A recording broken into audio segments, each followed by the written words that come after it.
In this video, I will show you how to lock your Google account profile in your Google Smart TV with PIN or passcode without any stress in order to secure your Google account on your Google Smart TV. Let me show you how. The very first thing you want to do is to go ahead and go to your home tab right here. Then you have to make sure you navigate to your settings, proceed to settings right here, and then go ahead and click on OK. And the next thing you want to do is to go ahead and slide to your profile. The next thing you want to do is to click on OK from your profile icon, and it's going to take you right here. What you need to do is to come down below right here, click on Manage Accounts, click on OK. And the next thing you want to do here is to go ahead and select a particular Google account that you want to lock on your Google TV with passcode. Go ahead and click on OK.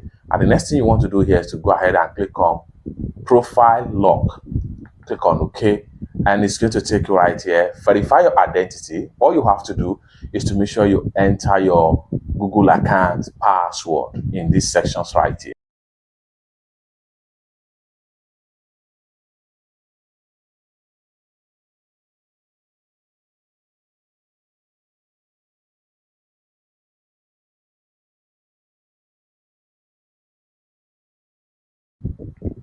Having entered your identity password, click on OK.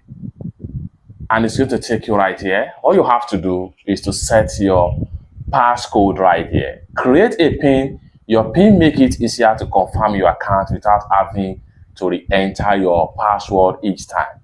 Don't use numbers in order like 1, 2, 3, 4 or 9, 8, 7, 6. Don't use a repeating digit like 2, 2, 2, 2, 2 or 3, 3, 3, 3 as the case may be. All you have to do is to go ahead and choose your number in an appropriate way.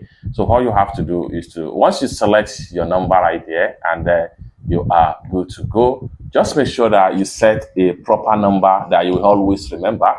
Each time you want to have access to your Google account, enter your 4-digit PIN code, confirm your 4-digit PIN code, and you are done. It's that simple. And the Google account profile is going to be locked on your Google Smart TV. For more useful tutorial, tips and tricks like this, consider to subscribe. Thank you so much for watching, and I hope to see you in my next video. Bye for now.